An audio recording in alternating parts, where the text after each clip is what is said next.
మా అమ్మగారు అప్పుడప్పుడు చెప్తుండేవారు, ఏమిటి వసంతిక, ఈ వన ప్రాంతం చూచావా, ఇక్కడ మునులు తపస్సు చేస్తుండేవాళ్ళు, ఎంత గొప్పగా తపస్సు చేసేవాళ్ళు అని చెప్తుండేవారు. ఒకవేళ ఆ ఒక్కరిలో ఒక మునీశ్వరుడేమో ఈయన తపస్సు చేస్తున్నాడు, పాపం ఏదైనా ఒక వరము కోరదాం.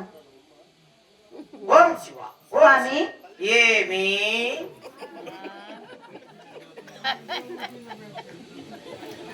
ఇతడు భక్తుడైన నేనే దేవతనై ఇతనికి వరమునిస్తున్నాను. నరుడా, ఏమి నీ కోరిక? అమ్మా ఓం శివ. అమ్మా నీవు నాకు ప్రత్యక్షమైతివా తల్లి? నరుడా, ఏమి నీ కోరిక? అమ్మా నా కోరిక ఏమీ లేదు తల్లి. ఏమి నాయనా? నీవు నీళ్లు పోసుకోకుండా ఉత్తపిత్తలు అట్లే వచ్చాయమ్మా. వీడు నిజమైన భక్తుడు కాదు.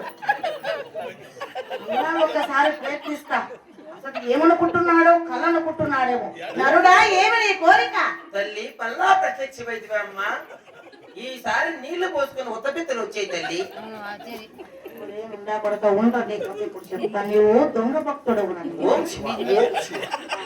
స్వామి స్వామి ఏమి స్వామి ఏమి చెప్తాను. స్వామి ఏమి నాకు వివాహం జరుగుతుందా? అవునా? నాకెంతమంది బిడ్డలు? మీరు మునీశ్వరుడు అయితే అదేమైనా నాకు చెప్పండి స్వామి. బాలిక, నేను కళ్ళు మూసుకునే నీ గురించి వివరిస్తున్నాను. నీ చెయ్యి నా చేతిలో పెట్టు.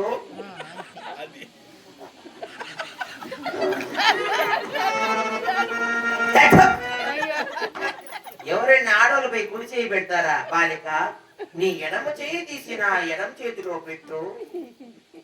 స్వామి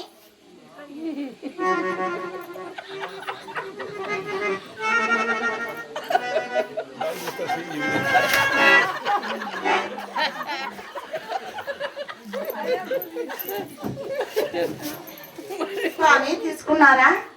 ఎక్కడ బాలిక? ఇదిగో ఇక్కడే స్వామి.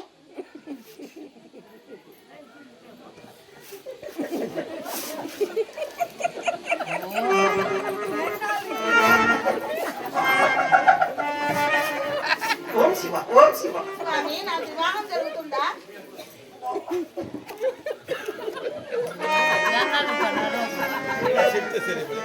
బాలిక, నీకు మగవాడు నీకు భర్తగా రాడు. నీ కాబోయే వరుడు నెత్తిన జుట్టు ఉండును, అతని జుట్టుకు పువ్వుల చుట్టును, ముక్కులో సీమిడి కారును, అతను లంగా ధరించును. అతనితో నువ్వు 30 మంది బిడ్డలు కంటావు. ఏమి పెళ్లి అయితే వాంతో చేసుకుంటావు, బిడ్డలు పక్కింటో కంటావు తల్లి. పెళ్లి అయితే వారితోనే, బిడ్డలంతా పక్కింటోళ్ళనే తల్లి. ఇలాగైతే